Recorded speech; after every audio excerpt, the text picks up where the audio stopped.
What you're about to see is a real-life story, taken from the files of the police racket and bunco squads, business protective associations, and similar sources all over the country. It is intended to expose the confidence game, the carefully worked-out frauds by which confidence men take more money each year from the American public than all the bank robbers and thugs with their violence. Captain Braddock. Captain Braddock. Ready. Tonight's case, titled 2 for 1, depicts graphically how a normally honest businessman may, under the stress of business and financial pressures, resort to what appears to be a means of obtaining easy money. Now, this particular case first came to my attention when a somewhat baffled desk sergeant ushered George Collins into my office. I want to give myself up. I see. Well, suppose you sit down, Mr. Collins. George F. Collins. Now then, Mr. Collins, suppose you tell me what it's all about. Well, my name is Collins. I said that before. I operate the dye works in Glenport. That's in Glenport, of course. Just a minute, Mr. Collins. If you're from Glenport, well, you know anything you say may be used against you. Sure you wouldn't want to give yourself up to your own police department? Well, it didn't happen in Glenport. It happened here, that is. Most of it happened here, except for on the train. The train? Yes, you see, I was the man with the suitcase. The one your detective confiscated, the one with the money? One of our detectives confiscated your suitcase. Are you sure? Yes.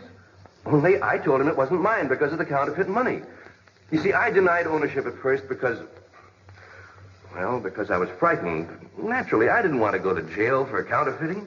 Well, normally, I'd say that this was a job for the Treasury Department, transporting counterfeit currency. But now I'm not so sure. Suppose you tell me the whole story. I've already confessed my guilt. I've admitted it was my suitcase, that I was in possession of counterfeit notes. All right, what more do you want? Can't you just put me in jail and get it over with? I've broken the law, and I'm prepared to pay the penalty. Sit down, Mr. Collins. Have you ever been in jail before? Oh, of course not. Of course not. And I venture to say you've never committed a crime before. Or a little jaywalking, maybe. But for the most part, you've behaved in the manner of a decent, law-abiding citizen. A credit to your community, is that right? Yes. And now, for the first time in your life, you've stepped out of line. Why, Mr. Collins?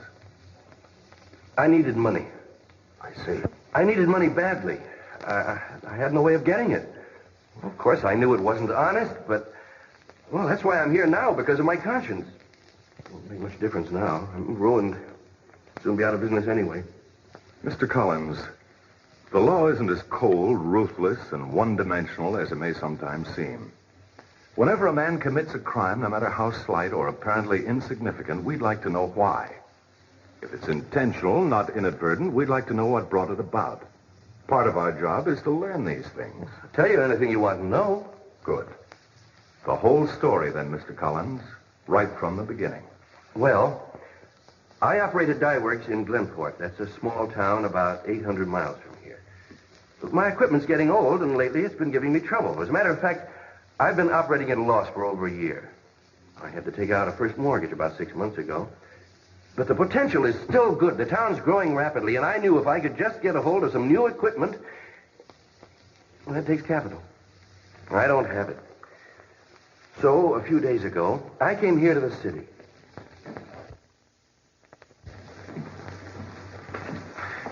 Thank you.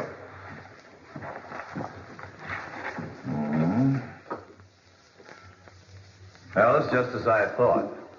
You see, Mr. Collins, inasmuch as we already hold a first mortgage on your flat... Yes, of course, I know that, but I've been regular in keeping up my payments. Well, that isn't the point. I have to consider the feasibility of issuing a second loan. After all, the risk is primarily ours. We've no wish to take over your dye works. That's not our line of business. Our business is making loans, when and if the circumstances warrant it. Now, in your case, well, you've admitted yourself that the bulk of your equipment is obsolete. Yes, of course, that's just... I know. That's why you want the loan. And we'd like to help you. But $10,000 is the best we can possibly offer on the basis of your existing security. $10,000 is no good. I've got to have 20. Look, Morgan, surely my word must be worth something. I spent 15 years building up that business. But if I don't put in those improvements... Your word isn't negotiable, Mr. Collins. I'm sorry, but I'm afraid that's how we have to look at it. Now, if you want the $10,000, I'll have the papers drawn up and you can call for the money tomorrow afternoon. All right, if that's the best you can do, but it's not enough, I can tell you that. Somehow or other, I've got to get my hands on twice that amount. Well, I wish you luck. That was it. The Empire loan had been George Collins' last hope. His reason for coming here at all. Down?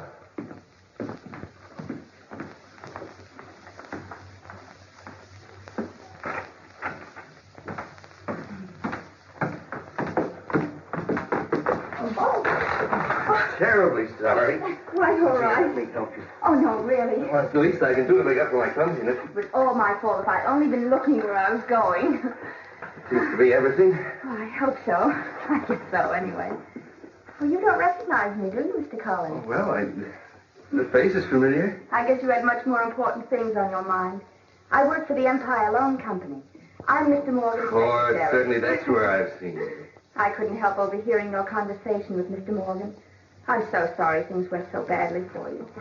It was a relief for Collins to meet at this troubled hour someone as sympathetic and attentive as Cynthia Martin.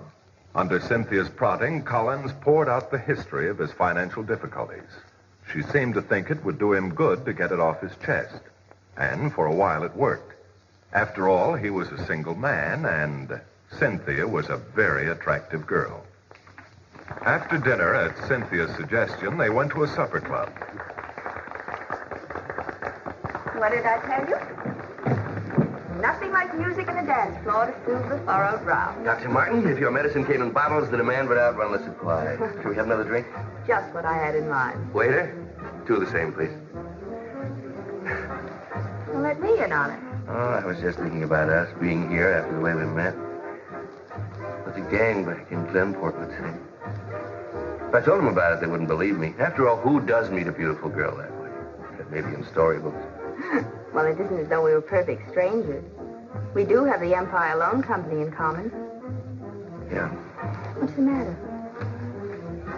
Oh, how stupid of me. Just when we are having such a wonderful time, I have to go ahead and spoil it, reminding you of your business troubles. That's not your fault. No sense in brooding over it, I guess. There's only something I could do. If I only had some money of my own. Well, it's sweet of you to be so concerned for me. But this is something I'll have to work out for myself. Wait a minute. Maybe there is something. I know a man, Paul Johnson. He's in investments of some sort. Anyway, I know he handles a great deal of money.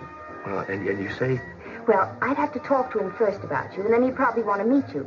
But it is an idea. It's worth looking into anyway. Yes, certainly. Suppose I get in touch with him the first thing in the morning, and then I'll call you at your hotel the minute I know something. Cynthia, I don't know how to thank you. You don't know what you're doing for me. Yes, I think I do, George. Seems innocent enough, doesn't it? A troubled businessman and a sympathetic girl. A girl who is concerned enough about his welfare to go out of her way to help him. Put yourself in George Collins' place. You couldn't help but be impressed by such warm-hearted friendliness, could you? But you'd soon have cause to regret it. In a moment, we'll follow up the case of 2 for 1. Now let's follow up the case of 2 for 1. George Collins passed a restless and uneasy night. Bright and early the following morning... Well, hello. Oh, it's you, Cynthia. I've contacted that friend of mine I told you about, Paul Johnson. Mm-hmm. He's very anxious to meet you, too. Do you suppose you could make it for lunch today? I think you should talk to him right away. Good, George. Good. Let's make it at Bannister's, shall we? That cocktail restaurant where we met? Good. 12 sharp. Fine. Bye. Oh, he's probably tied up in a business conference. Usually he's very prompt. Well, maybe he's not coming. Well, there he is now. Over here, Paul. Please sit down, Mr. Collins. How are you, Cynthia? Sorry I'm late. Just some coffee, please. I haven't much time. Well, you thought it over, Paul? What we talked about? One thing I'll say about Cynthia, she doesn't believe in beating around the bush.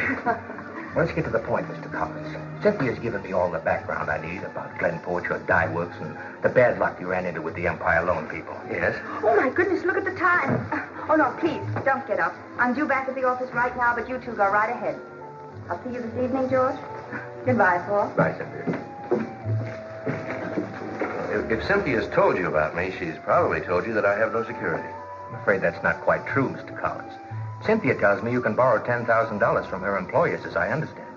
Yes, but I need $20,000. And I believe I have the solution for your problem, Mr. Collins. An investment with no speculation involved. An investment?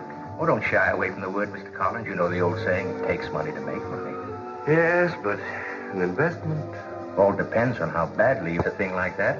If you don't mind a small element of mystery, I wish you'd accompany me to my place of business. I'm sure we can work it out there. Well, Mr. Collins, there's another old saying, I'm sure you've heard of it. He who hesitates is lost. Shall we go?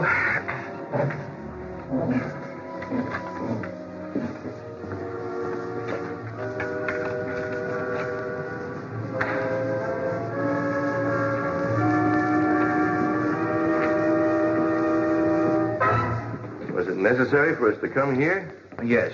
Even Cynthia doesn't know the exact nature of my business. I'm letting you in on this only because you're a friend of hers, and, well, I owe her a favor.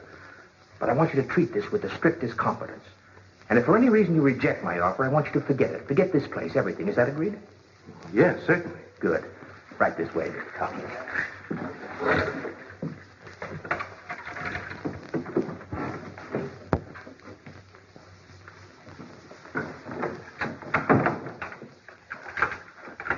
Surprised, huh? Try and overlook the air of mystery. Certain precautions are necessary. Oh, Mr. Collins, come over here a minute. I've got something to show you.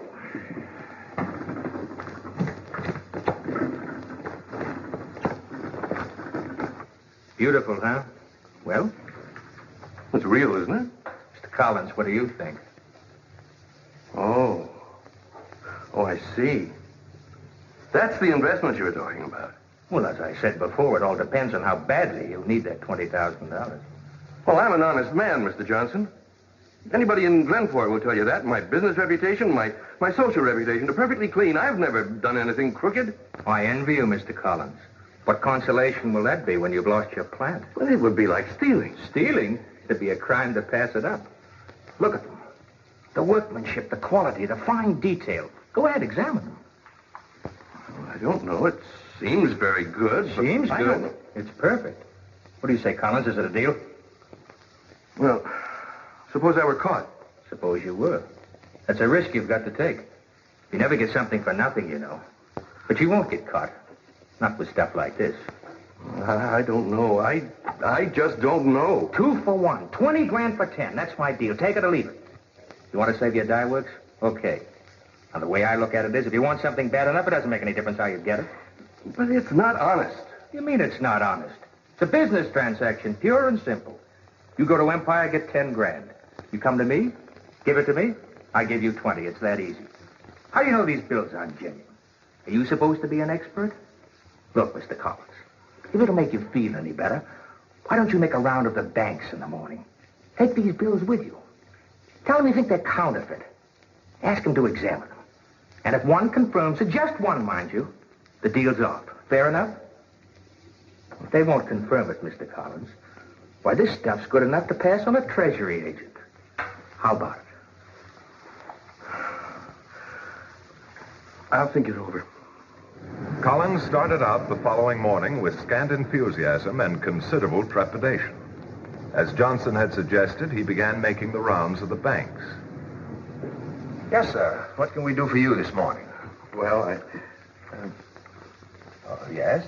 I wonder if you'd take a look at that for me. Tell me if it's all right. You think that it might be counterfeit, is that it? Yes, that's it. Do you mind?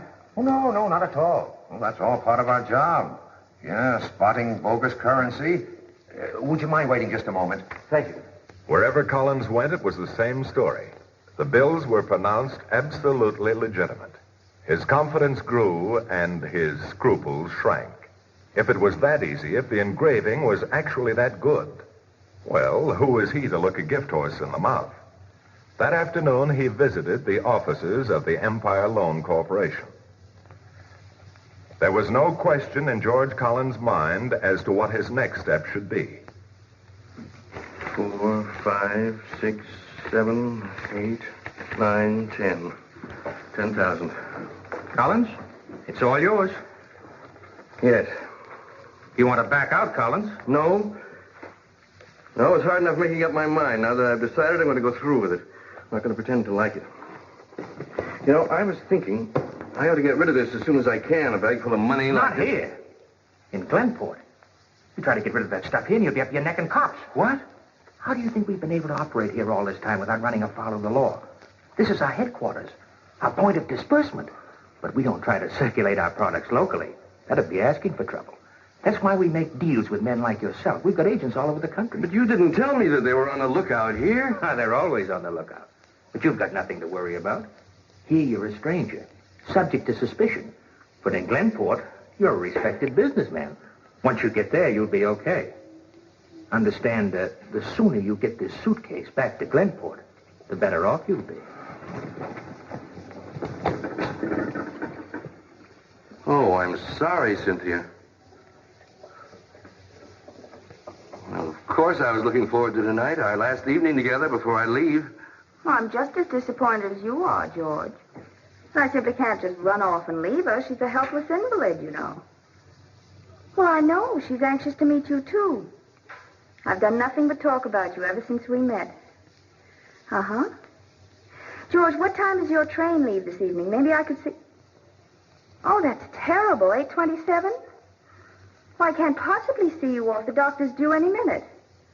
Mm-hmm. Of course I'll write.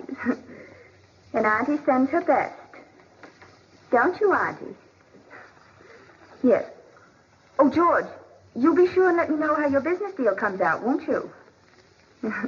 Bye. The next night, I caught the 8:27 train out for Glenport. And I don't mind admitting I was scared to death. I had stored my luggage in the baggage car, all but the suitcase containing the money. I didn't dare let that out of my sight, not for so much as a second. It seemed as if every eye in the car was on me, as if every passenger knew what was in the suitcase. Then there was that terrible wait for the train to pull out. And all the time, I kept thinking about what Johnson had said about my being a stranger here and subject to suspicion, about police being on the lookout. And there was no way of telling. For all I knew, the coach might be crawling with detectives. I don't know how long I sat there like that. Looking back over my entire life, I can't recall moments more painful than those spent on the train that night.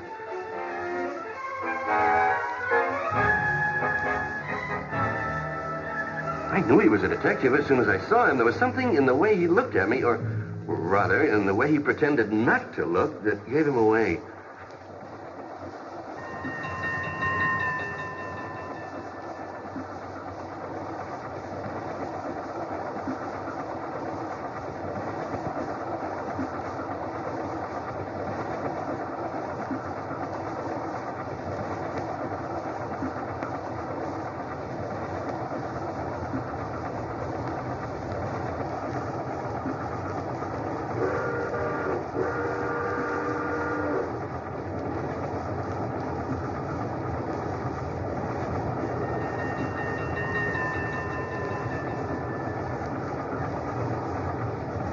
Is that your suitcase?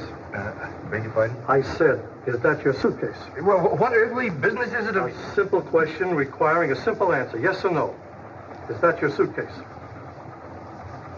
Well? Well, I... Come on, mister. What's your problem? Let's have it. Is that your suitcase? No. Someone must have left it here by mistake. But it's not mine. I never saw it. You're sure of that? Yes, I'm sure. Well, it must belong to somebody on this train, and I intend to find out who. Sorry if I scared you, mister.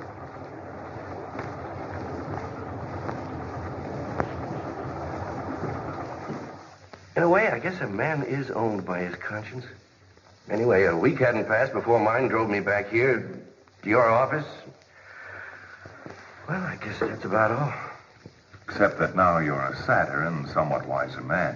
That's right. McGuire, send in Harry Juergens along with Exhibit A. You know, it's a good thing for us, Mr. Collins, that you decided to give yourself up. Otherwise, we might never have solved this case.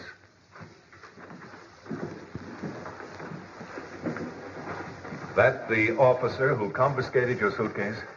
Yes. Yes, he is. And I'm quite sure you recognize this. Yes. Well, the pieces are finally beginning to fall in place. I'm afraid, Mr. Collins, that this has the earmarks of an old European confidence game. It's been worked for years with success in France and Spain. Now, usually there are three of them. A girl who is staked out in a bank or lending office, the agent, in your case, Paul Johnson. Confidence game? Well, I don't understand. And you said a girl.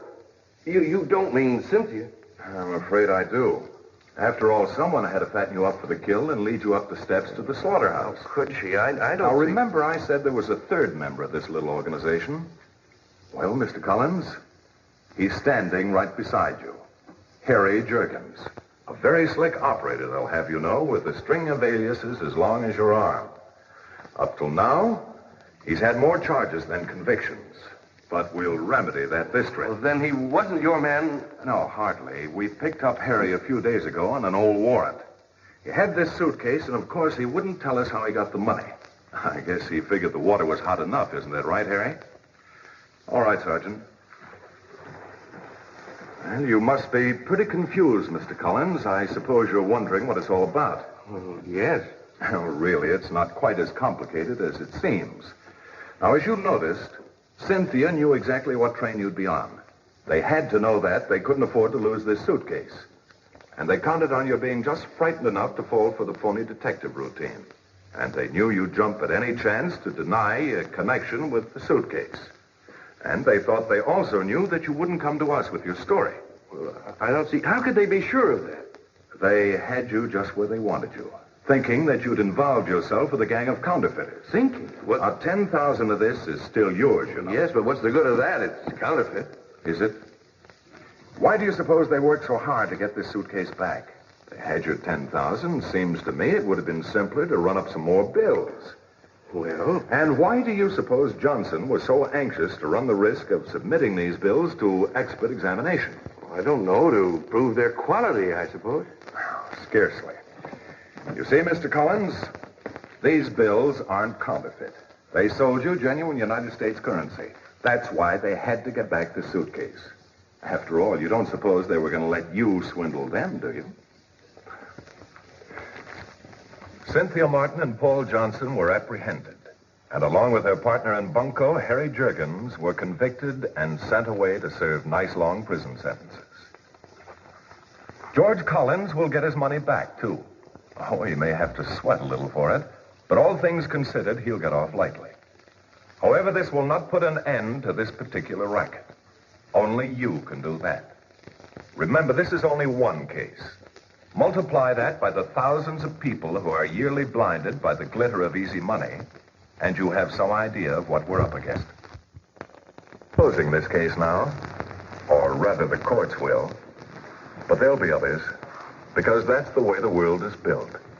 Remember, there are people who can slap you on the back with one hand and pick your pocket with the other. And it could happen to you.